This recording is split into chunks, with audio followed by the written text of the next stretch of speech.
출애굽기 30장 11절부터 16절까지 돌아가면서 한 절씩 읽겠습니다. 여호와께서 모세에게 말씀하여 이르시되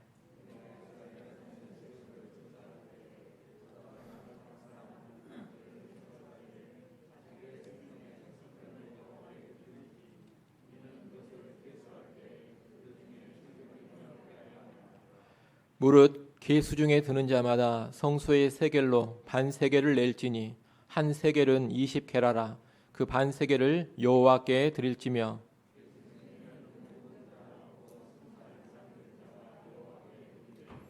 너희의 생명을 대속하기 위하여 여호와께 드릴 때에 부자라고 반 세겔에서 더 내지 말고 가난한 자라고 덜 내지 말지며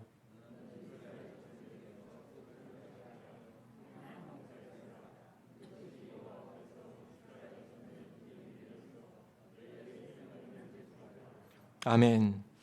오늘 본문은 회막의 봉사에 쓰이는 생명의 속전에 관한 말씀입니다. 오늘 본문 11절, 12절에 보게 되면 하나님께서 명령하십니다. 이스라엘 백성들의 수요를 셀 때에, 다시 말하면 계수할 때를 말하는 겁니다. 백성을 계수할 때에 그 백성이 계수될 때 한 사람 한 사람 생명의 속전을 내라는 겁니다. 이 백성의 수요를 세는 것은 20세 이상의 남자들만 숫자를 세는 겁니다. 그 숫자를 셀 때에 이제 이스라엘 백성 안에 20세 이상의 남자들은 모두가 한 사람당 정해진 생명의 속전을 바치라는 명령입니다.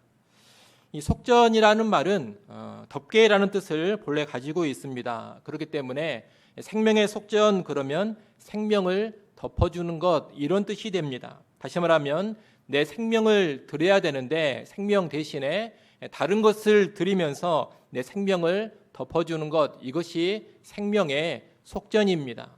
원문으로 보면 이렇습니다만 간단하게 말하면 생명 대신 드리는 것이 생명의 속전이다, 이렇게 이해를 하시면 되겠습니다.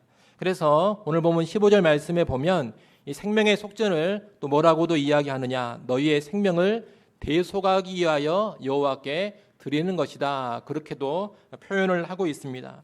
생명을 대신해서 드리는 것이 생명의 속전인 것입니다. 12절 하반절에 보면 백성을 계수할 때 이렇게 생명의 속전을 드려야, 생명의 속전을 바쳐야 질병이 없을 것이다, 그렇게 말씀합니다. 12절 맨 뒷부분 한번 봐보십시오. 맨 뒷부분에 보게 되면 이는 그것을 계수할 때에 그들 중에 질병이 없게 하려 함이라, 이렇게 말씀을 하고 있습니다. 질병을 당하지 않도록 생명의 속전을 바쳐라, 이런 말씀인데 여러분, 이 말씀의 의미가 무엇일까요? 이 말씀을 이해하려면 계수받은 사람들이 받은 은혜를 우리가 먼저 생각을 해봐야 합니다. 지금 이들은 어떤 사람들이냐? 출애굽한 백성들입니다. 출애굽한 이스라엘 백성은 애굽 땅에 내려지는 하나님의 여러 가지 재앙 가운데서 보호를 받았던 사람들입니다. 애굽에 내려진 재앙 가운데 무서운 질병의 재앙도 있었습니다. 그런데 하나님의 은혜로 이스라엘 백성은 보호를 받아서 그 어떤 질병에도 상하지 않고 죽지 않고 보호가 된 겁니다. 보호되면서 출애굽을 했고, 그리고 이렇게 시내산까지 와서 하나님과 언약을 맺게 된 겁니다. 다시 말하면 지금 계수받은 이 이스라엘 백성은 어떤 은혜를 받은 사람들이냐? 출애굽의 은혜, 구원의 은혜를 받은 사람들이라는 겁니다. 그뿐만이 아닙니다. 지금 계수받은 사람들은 20세 이상의 사람들입니다. 이 남자들은 잘 성장해서 어엿한 이스라엘 백성 공동체의 든든한 일원으로 지금 평가받아서 계수를 받고 있는 겁니다. 그렇기 때문에 20살이 될 때까지, 또 그 이후에 하나님이 계속해서 잘 지켜주시고 보존해 주시는 그런 은혜를 이들이 받아 누리고 있는 겁니다. 일상의 은혜다, 이렇게 말할 수가 있겠습니다. 이렇게 애굽 땅에 내려진 재앙을 피하고서 출애굽에서 하나님과 언약을 맺은 언약 백성이 되어진 은혜, 구원의 은혜입니다. 또 20살이 될 때까지, 또 20살 된 이후로 그 뒤로도 계속해서 하나님이 생명을 건강하게 유지해 주시고 생명을 지켜주시는 그런 은혜, 일상의 은혜를 받아서 누리고 있습니다. 이런 은혜를 받은 자들로서 뭘 바치는 것이냐? 하나님께 생명의 속전을 바치는 겁니다. 다시 말하면 하나님의 은혜를 받아서 내 생명이 유지되고 있습니다. 이것을 깨닫고서 바치는 것이 생명의 속전이라는 겁니다.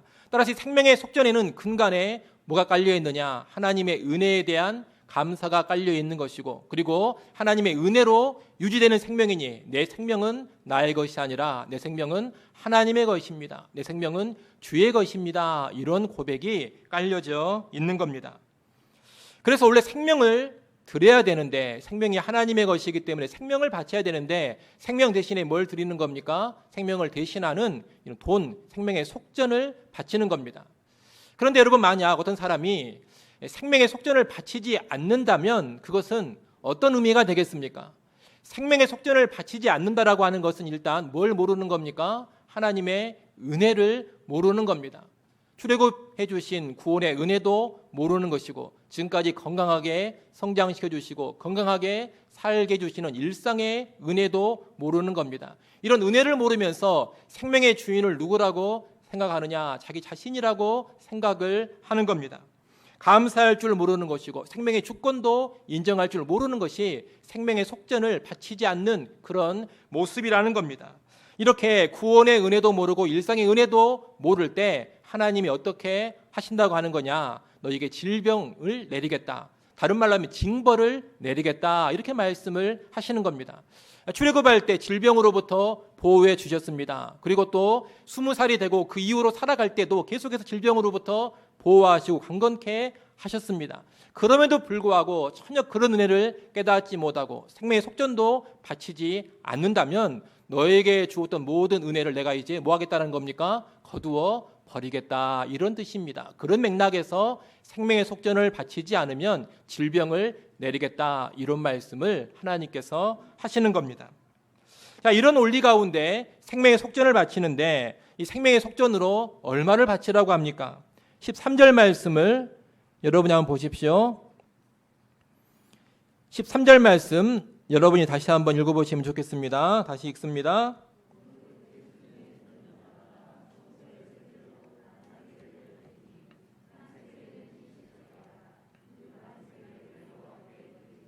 아멘. 여기 보면 생명의 속전으로 얼마를 내라고 합니까?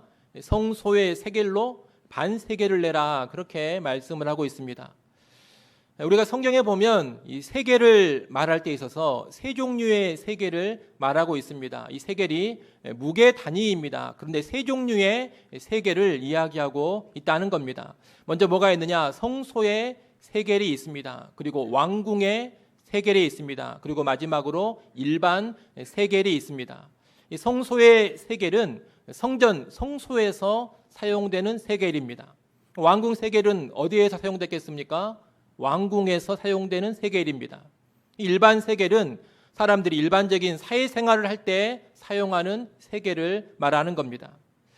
다 무게가 조금씩 다릅니다. 일반 세겔, 일반 사람들이 사회에서 무슨 거래를 하거나 장사를 할 때 사용하는 세겔은 11.4g 정도가 됩니다. 왕궁 세겔은 일반 세겔의 2배입니다. 일반 세겔이 11.4g이니까 왕궁 세겔은 얼마가 되겠습니까? 왕궁 세겔은 22.8g 정도가 됩니다. 대략 23g 정도가 왕궁 한 세겔입니다. 성소의 세겔은 일반 세겔보다 좀 더 가볍습니다. 일반 세겔이 11.4g인데 성소의 세겔은 9.7g, 대략 10g 정도가 됩니다. 근데 하나님께서는 어떤 세겔로 반 세겔을 내라고 하시는 겁니까? 성소에서 사용되는 세겔로 봤을 때 반 세겔을 내라, 그렇게 명령을 하시는 겁니다. 그러니 대략 5g 정도를 하나님께 바치라는 겁니다. 그러면 5g을 바치는데 뭘 바치는 겁니까? 오늘 본문에는 뭘 바치는지가 안 나와 있습니다만 통상적으로 이것은 뭘 가리키는 것이냐? 은을 가리키는 겁니다. 왜냐하면 은이 이 당시에 일반적인 화폐였기 때문입니다. 그러니 성소의 세겔로 반 세겔을 내라, 이 명령은 은 반 세겔, 은 5g을 내라, 이런 명령이라고 여러분이 이해를 하시면 되겠습니다. 15절에 보면 이렇게 생명의 속전을 은 반세겔로 내는데 어떤 말씀을 더하여 주시느냐? 생명의 속전을 낼 때에는 부자든지 가난한 사람이든지 다 똑같은 세겔을 내라, 그렇게 이야기를 하고 있습니다. 15절 말씀도 중요한 말씀이기 때문에 여러분이 한번 읽어보시면 좋겠습니다. 15절 말씀 읽습니다.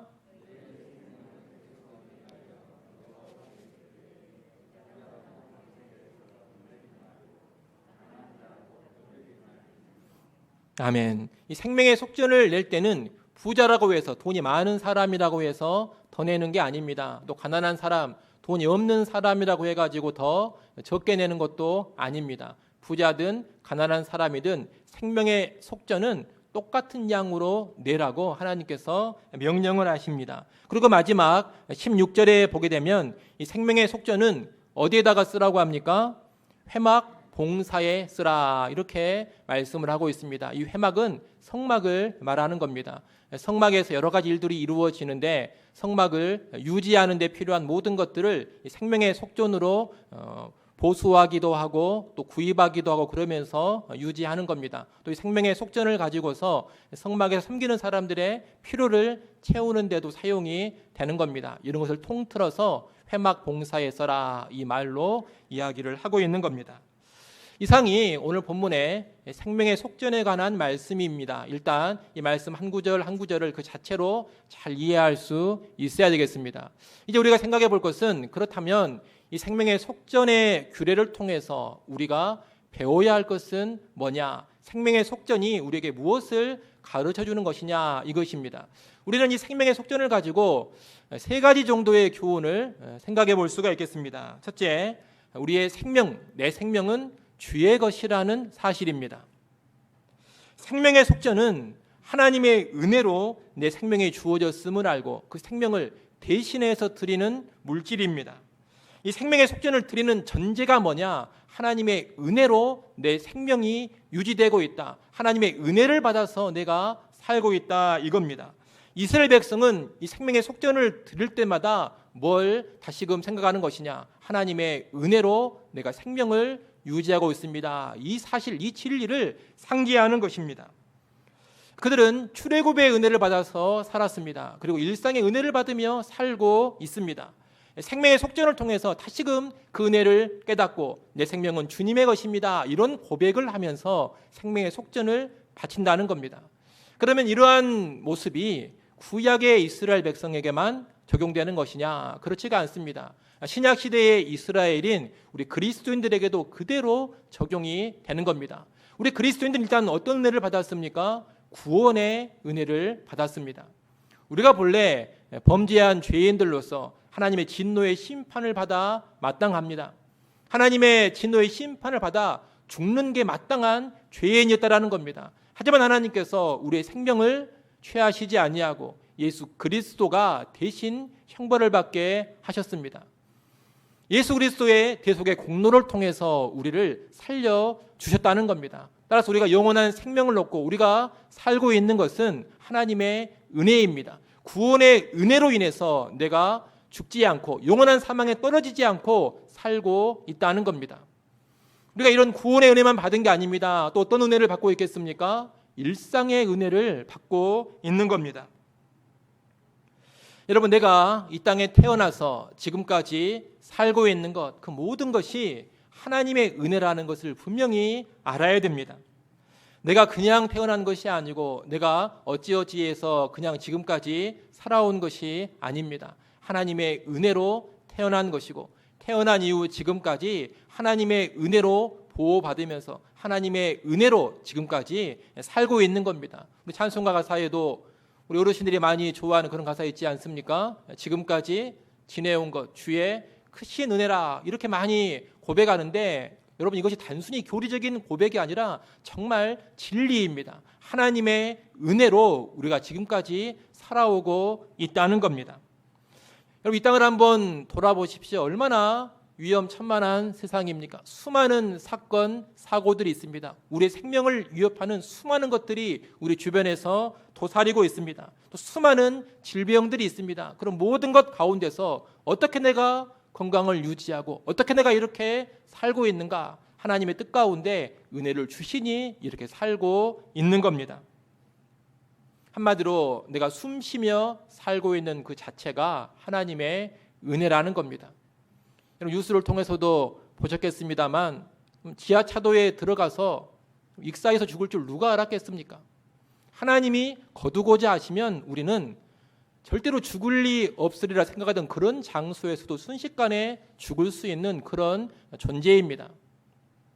하나님이 뜻이 있어서 우리를 죽지 않게 하시고 여하튼 살게 하시는 겁니다. 물론 예수 믿고 죽은 분들은 그 죽음에도 놀라운 은혜가 있는 것이지만 살고 있는 그 자체도 뭘 받고 있는 것이냐? 하나님의 은혜를 받고 있다는 사실입니다. 그렇기 때문에 자기의 생명을 보면서 내 힘으로 살고 있다, 우연히 살아가고 있다, 사니까 사는 것이다, 이런 생각을 하는 것은 얼마나 불경한 생각인지 모릅니다. 신자로서는 가히 할 수 없는 생각인 것입니다. 우리는 은혜로 살고 있습니다. 그러니 당연히 어떤 고백이 이어져 나와야 되느냐? 내 생명은 주님의 것입니다. 이런 고백이 뒤따라 나와야 하는 것입니다. 하나님이 살게 하시니 사는 것이고 하나님께서 유지케 하시니 생명이 유지되고 있는 겁니다. 그래서 내 생명이 하나님의 것입니다. 우리 주변에 보면 간혹 죽을 고비를 넘기고 겨우 살아난 사람들이 하는 말이 있습니다. 무슨 말기암에 걸렸다가 기적적으로 회생한 그런 사람들이 있습니다. 또는 아주 심각한 사건 사고를 겪었는데 구사일생으로 남들은 다 죽었는데 자기 혼자 살아난 그런 사람들이 있습니다. 그렇게 살아난 사람들이 흔히 하는 말이 뭐냐? 죽었다가 살아난 생명이다. 남은 생은 거저 주어진 인생으로 알고 좋은 일 하면서 살아야 되겠다, 이런 이야기를 많이 합니다. 특별히 신앙인 같은 경우에는 어떤 말을 많이 하느냐? 이거 정말 주님께서 살려주신 것이다. 그러니 남은 인생 주를 위해 살아야 되겠다, 이런 말들을 많이 하지 않습니까? 귀한 고백이고 좋은 말들인데 여러분, 사실 그런 기사회생이라든가 구사일생을 경험하지 않는다 하더라도 본래 우리 생명이 주님의 것이고 본래 우리 생명이 하나님께서 기적적으로 허락해 주시기에 유지되고 있는 겁니다. 그렇기 때문에 꼭 그런 무슨 특별한 체험을 하고 특별한 경험을 하고 나서야 내 생명은 주의 것입니다, 남은 인생 주를 위해 살겠습니다, 그렇게 말할 필요가 없습니다. 평소에 그런 말하고 사는 겁니다. 평소에 우리의 생명이 은혜로 주어지고 있는 것이기 때문입니다.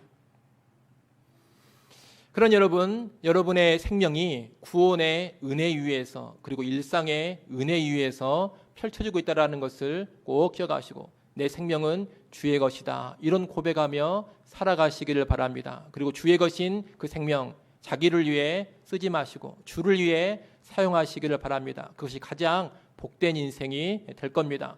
오늘 하나님께서 경고의 말씀을 살짝 주셨습니다. 좀 전에 우리가 봤습니다만 12절 맨 뒤에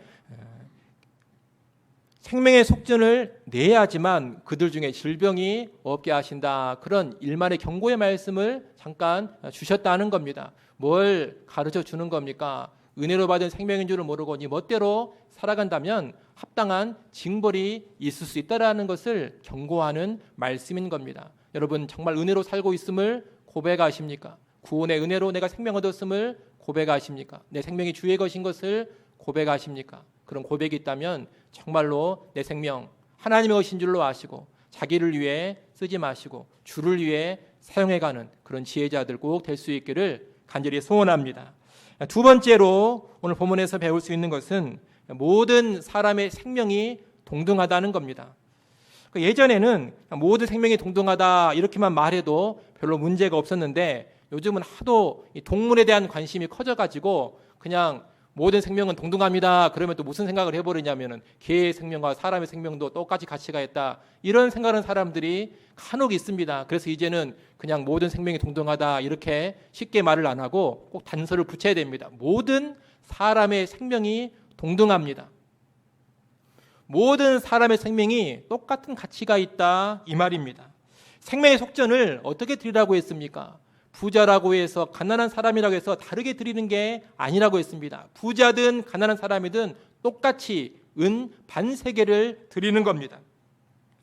여러분, 하나님이 명하신 다른 제사를 드릴 때에는 재력에 따라서 제물을 다르게 드리는 것이 허락됩니다. 부자라면 제물을 드릴 때 소를 드릴 수도 있고 양을 드릴 수도 있습니다. 근데 가난한 사람은 제물로 뭘 드릴 수가 있느냐? 비둘기를 드릴 수가 있습니다. 경제력이 없는 사람은 비싸지 않은 그런 제물을 드리게 한 겁니다. 돈이 많은 사람은 비싼 제물 드리라고 하나님이 말씀을 하는 겁니다. 그런데 제물은 이렇게 다르게 드릴 수가 있는데 생명의 속전만큼은 어떻게 드리라고 합니까? 똑같이 드리라고 합니다. 왜 그럴까요? 다른 이유가 아닙니다. 부자의 생명이나 가난한 자의 생명이나 하나님 앞에서는 동등하기 때문입니다. 똑같은 가치가 있다는 겁니다. 여러분, 특별히 고대에는 무슨 왕이라든가 귀족의 생명은 참으로 귀하게 여겼습니다. 그에 비해서 일반인의 생명은 하찮게 여겼습니다. 고대에만 그런 것이 아니라 지금도 그런 경향이 많이 있습니다.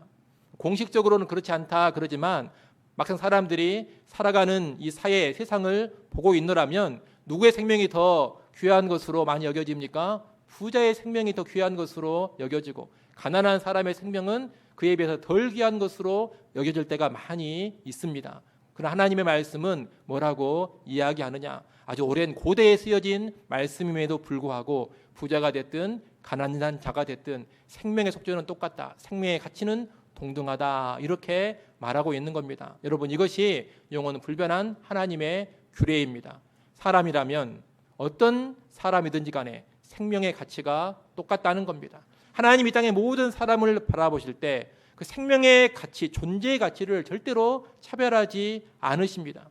부자든 가난한 사람이든 지혜가 높은 사람이든 낮은 사람이든 학력이 있든 없든 재능이 많든 적든 하나님께서 똑같이 보신다는 겁니다. 동등한 가치로 바라봐 주신다는 겁니다.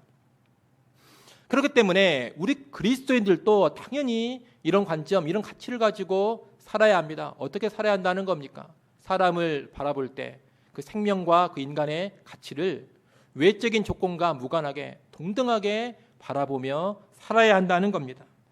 그래서 우리 그리스도인들은 절대로 돈이라든가 지위라든가 학력이라든가 능력이라든가 어떤 인종이라든가 민족 같은 것을 가지고서 사람을 차별해서는 안 되는 겁니다. 물론 우리가 세부적인 어떤 상황으로 들어가면 여러 가지 복잡한 문제들이 벌어지기는 합니다.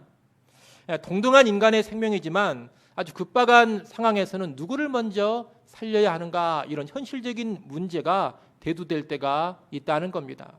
여러분, 일례로 전쟁의 상황에서 일반 사병 하나가 중상을 입고 병원으로 실려왔고 또 장군도 중상을 입고 병원으로 실려왔습니다. 그럴 때는 한 명밖에 치료할 수 없고 한 명밖에 살릴 수 없다면 누구를 살려야 되겠습니까? 하는 고민이 되는 겁니다. 먼저 온 사람을 살려야 하는가? 전쟁의 상황이기 때문에 장군을 먼저 살려야 하는가? 생명의 가치는 성경적으로 보면 똑같은데 그런 세부적인 상황에 들어가면 복잡한 문제들이 벌어지게 된다는 겁니다. 그런 상황에서는 신중한 가치 판단이 필요하고 또 지혜가 필요할 것입니다. 하지만 우리가 대원칙은 분명히 알고 있어야 됩니다. 대원칙은 뭡니까? 부자든 가난한 사람이든 장군이든 사병이든 생명의 가치는 똑같다, 동등하다, 이것입니다. 현실적으로 복잡한 문제들이 발생하기는 합니다만 최대한 이 대원칙이 잘 지켜지도록 해야 할 겁니다. 특별히 우리가 교회 생활하고 신앙 생활을 할 때 이 원칙을 잘 기억을 하셔야 합니다. 한 생명 한 생명이 다 귀해합니다. 그러니 교회 안에서 절대로 어떤 사람 누군가를 무시하지 마시고 차별하지 마십시오. 돈 없다고 무시하지 마시고 덜 중요해 보이고 교회의 기여도가 낮다고 해서 함부로 대하지 마십시오. 하나님 앞에서 동등한 가치를 지닌 성도들이기 때문에 우리가 귀하게 바라볼 수 있어야 됩니다. 또한 교회 안에서 절대로 누군가를 함부로 희생시키려고 하지 마십시오. 우리 기독교는 이슬람처럼 어떤 종교적인 목적을 위해서 테러 같은 것을 하지는 않습니다. 이 테러와 같은 행위는 생명을 대단히 경시하는 행동입니다. 자기들이 중요하게 생각하는 목적을 위해서 다른 사람의 생명을 가볍게 여기고 함부로 해쳐버리는 것이 테러입니다. 이슬람에서는 그런 테러가 가능할지 모르지만 오늘 본문에 있는 것처럼 모든 생명이 다 동등하게 귀하다, 이런 가치를 가지고 있는 기독교에서는 어떤 종교적인 목적이라 하더라도 테러 같은 것이 절대로 허용이 되지 않습니다.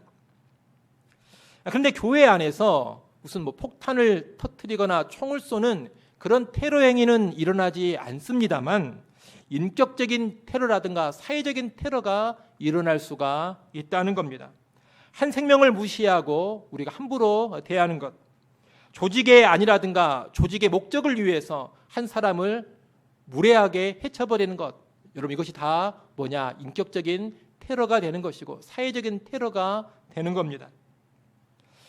자칫 잘못하면 우리 교회는 교회 조직을 보존하기 위해서 누군가의 희생을 강요할 수가 있습니다. 교회에 무슨 문제가 터졌는데 시끄러워지는 것이 싫습니다. 시끄러워지는 것을 원치 않습니다. 그래서 큰 피해를 입은 사람을 데려다가 네가 그냥 죽어라, 네 하나 입 다물고 살아라, 그러면 교회가 조용해진다, 교회가 아무런 문제 없이 잘 굴러간다, 이러는 겁니다. 때로는 지도자의 범죄가 있음에도 불구하고 지도자의 명예를 보존하고 지도자의 안위를 지켜주기 위해서 누군가를 희생양으로 삼기도 합니다.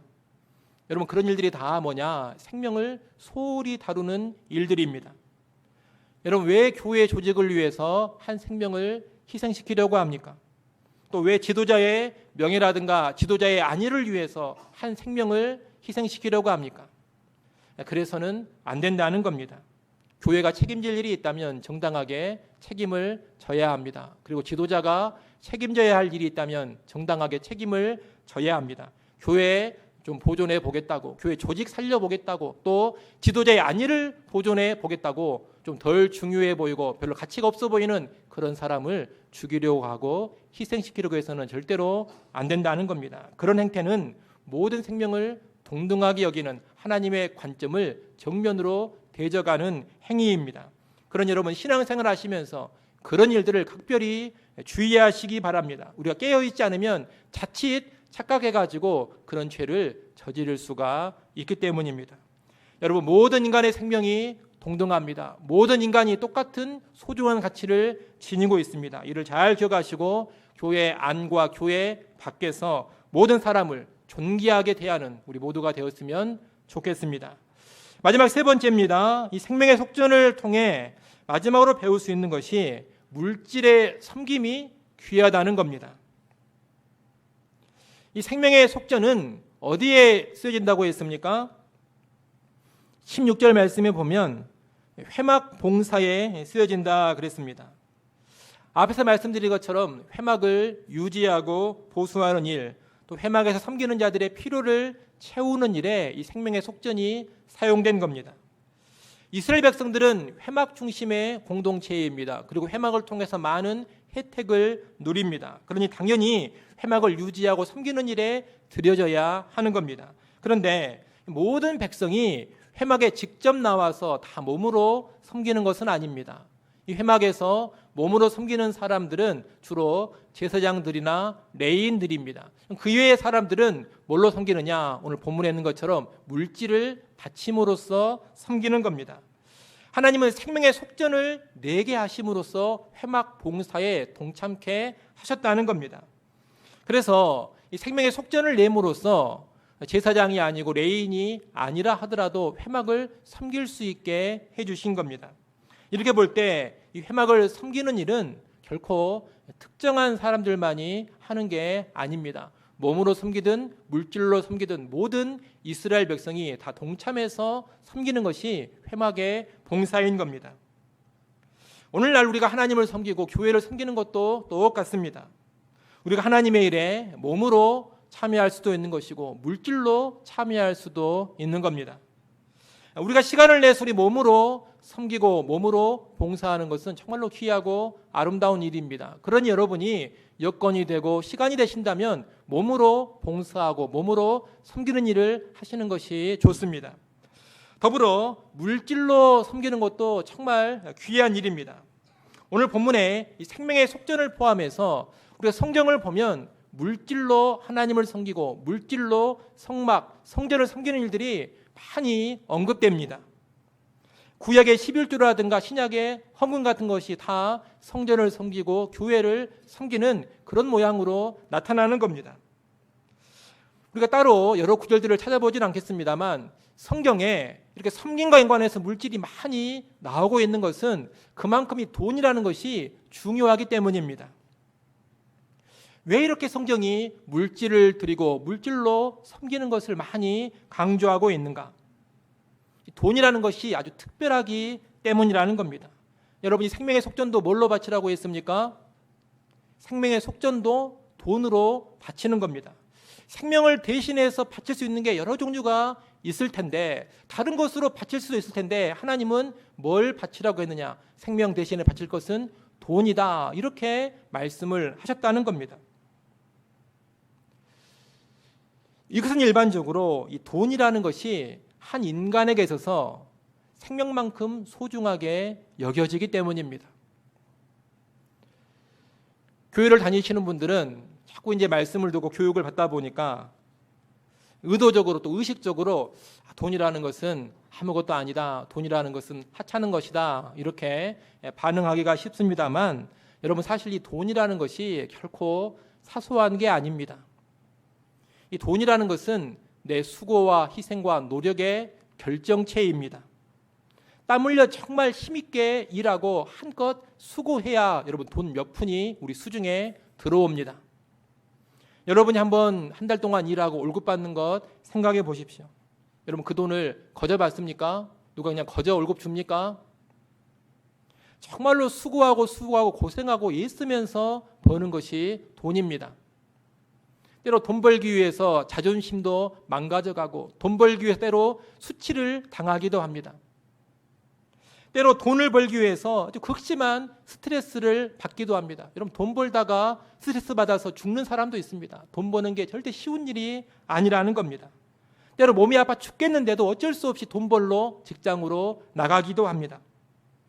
그런 여러분이 돈이 사소한 겁니까? 절대 사소한 게 아닙니다. 돈이라는 것이 정말로 귀한 겁니다. 피땀이 맺힌 것이 우리 수중에 있는 돈이다. 이렇게 말할 수가 있을 겁니다. 또 이 돈이라는 것은 내 생명이라든가 내 삶을 보장해 준다고 쉽게 믿을 수 있는 겁니다. 실제 이 돈으로 우리의 생명이 유지되고 이 돈으로 우리의 삶이 영이 됩니다. 여러분 식량 하나 구하려고 할 때 뭐가 있어야 됩니까? 돈이 있어야 됩니다. 우리 수중에 돈 없으면 바로 오늘 저녁에 먹을 것 못 구합니다. 옷 하나 입으려고 해도 뭐가 있어야 됩니까? 돈이 있어야 됩니다. 돈 한 푼 있어야 옷이라도 하나 살 수 있을 것 아닙니까? 작은 단칸방 하나라도 얻으려면 뭐가 있어야 됩니까? 돈이 있어야 됩니다. 우리의 의식주가 다 뭘로 영위되고 있느냐? 눈에 보이는 바로는 돈에 의해서 영위가 되고 있는 겁니다. 그렇기 때문에 사람들은 돈이 곧 생명이다 이렇게 생각을 합니다. 돈이 없으면 죽는다 이렇게 생각을 하는 겁니다. 이런 것이 돈이기 때문에 돈은 곧 생명이다 이렇게 말할 수가 있는 겁니다. 그렇게 봤을 때 여러분 돈을 드리는 것, 돈을 바치는 것은 결국 무슨 의미까지 포함될 수가 있느냐? 내 생명을 바치는 것이다. 이런 의미까지 포함을 시킬 수가 있는 겁니다. 여러분 한 사람이 하나님에 대한 믿음이 없고 하나님의 은혜에 대한 감사가 없으면 절대로 돈을 바치지 못합니다. 돈이라는 게 그런 겁니다. 다른 것은 어찌어찌해서 바칠 수가 있는데 정말 이 돈이라는 것은 바치기가 정말 힘듭니다. 진짜로 은혜를 깨닫고 감사하는 사람, 정말로 하나님의 은혜를 받아서 그 은혜에 감격하는 사람, 그리고 하나님께서 내 인생을 책임져 주시리라는 믿음이 있는 사람, 여러분 이 사람만이 뭘 바칠 수가 있느냐? 돈을 바칠 수가 있는 겁니다. 그래서 우리가 뭐라고도 말할 수가 있느냐? 하나님께 물질을 드리지 못하는 사람, 다르게 말하면 헌금하지 못하는 사람은 하나님의 은혜를 제대로 깨달은 사람이 아니다. 이렇게 말할 수가 있습니다. 또 어떻게도 말할 수가 있느냐? 하나님께 물질을 드리지 못하는 사람은 하나님께 온전히 헌신한 사람이 아니다. 온전한 믿음의 사람도 아니다. 이렇게 말할 수가 있는 겁니다. 헌금하지 않는 사람은 하나님 은혜를 제대로 모르는 사람이다. 또 제대로 헌신하지 않은 사람이다. 여러분 이것은 맞을 수도 있는 말이 아니라 성경적으로 100% 맞는 말입니다. 물론 교회가 헌금을 강요한다든가 어떻게든 성도들에게 헌금을 더 많이 걷고 헌금을 쥐어짜려고 꼼수를 피우면 안 됩니다. 그것은 또 다른 악이 될 것입니다. 범죄하는 겁니다.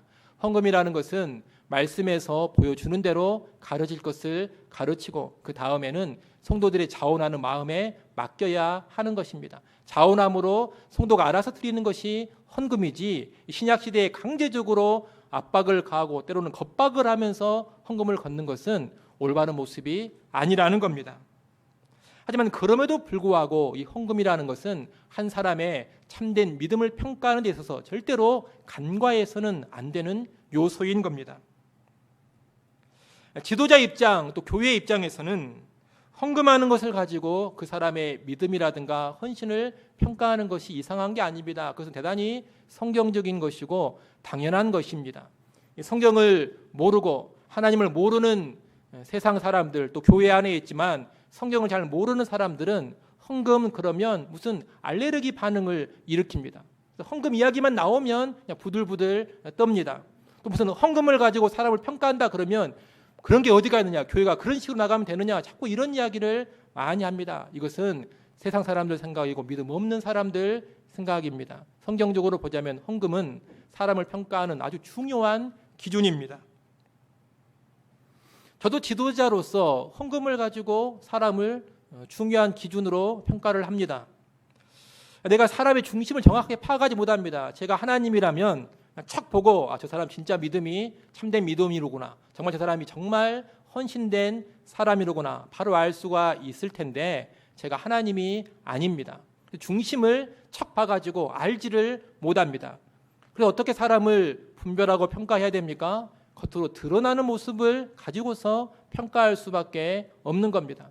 예수님 말씀처럼 열매로 알고 열매로 평가하는 겁니다. 목사인 제가 사람을 평가할 때 주로 세 가지를 봅니다. 첫째는 뭘 보느냐? 하는 말을 봅니다. 여러분, 믿음이 있는 사람은 반드시 믿음이 있는 말을 하게 되어 있습니다. 그래서 말하는 것만 잘 들어봐도 이 사람의 믿음이 있구나 없구나, 이 사람의 믿음이 성숙한 믿음이로구나 아주 미숙한 믿음이로구나 하는 걸 충분히 파악할 수가 있다는 겁니다. 여러분도 말하고 또 말 듣는 것 유심히 한번 해보십시오. 믿음이 있어야지만 믿음의 말이 나올 겁니다.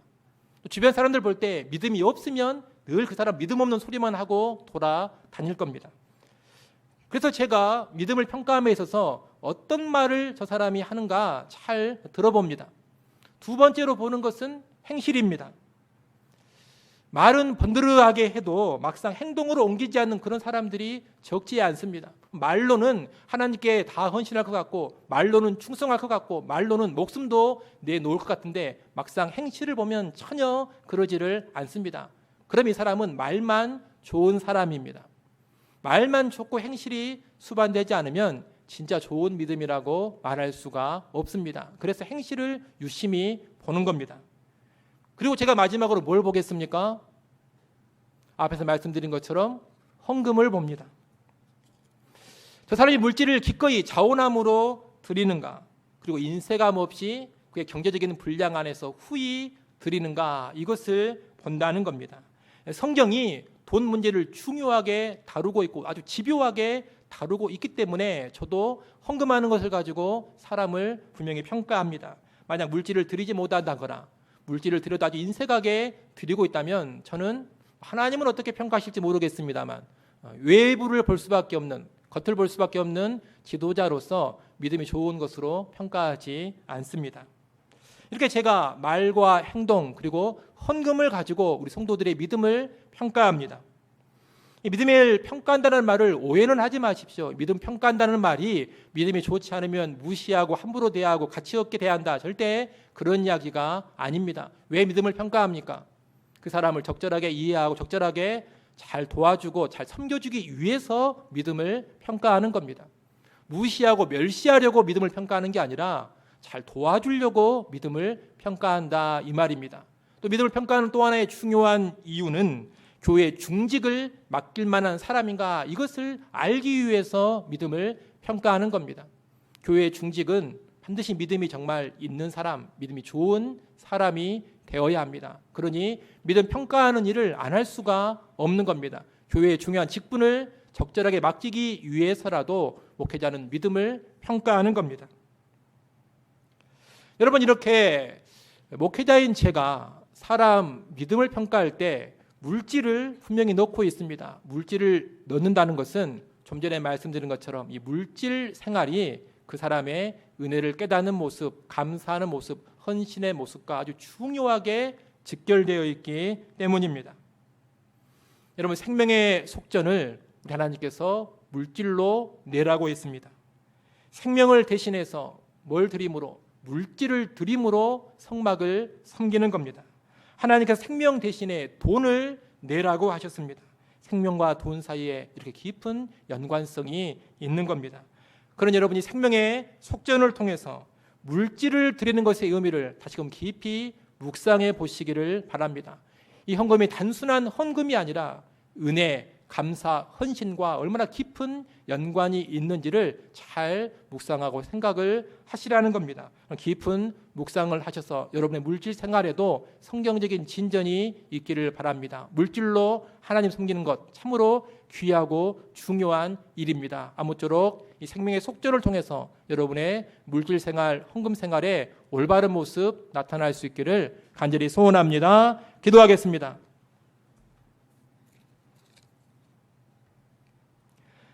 하나님 아버지, 생명의 속전에 관한 말씀을 배웠습니다. 생명은 하나님의 은혜로 주어지고 유지되는 것임을 다시 한번 기억하게 하시고 나의 생명이 은혜로 주어진 것이요 하나님의 것임을 깨닫게 하여 주시옵소서. 모든 사람의 생명이 외면적인 조건과 상관없이 동등한 가치가 있음을 잘 알게 하셔서 한 사람 한 사람의 생명을 귀하게 여기고 한 사람 한 사람의 가치를 동등하게 소중하게 대하는 우리 성도들 되게 하여 주옵소서. 하나님, 생명 대신 물질을 드려 섬기라 말씀하셨습니다. 물질을 드리고 물질로 섬기는 것이 얼마나 의미심장한 일인지를 다시금 잘 깨닫게 하셔서 우리의 물질 생활, 우리의 헌금 생활이 좀 더 바른 방향으로 나아가게 하여 주시옵소서. 예수님의 이름으로 기도드리옵나이다.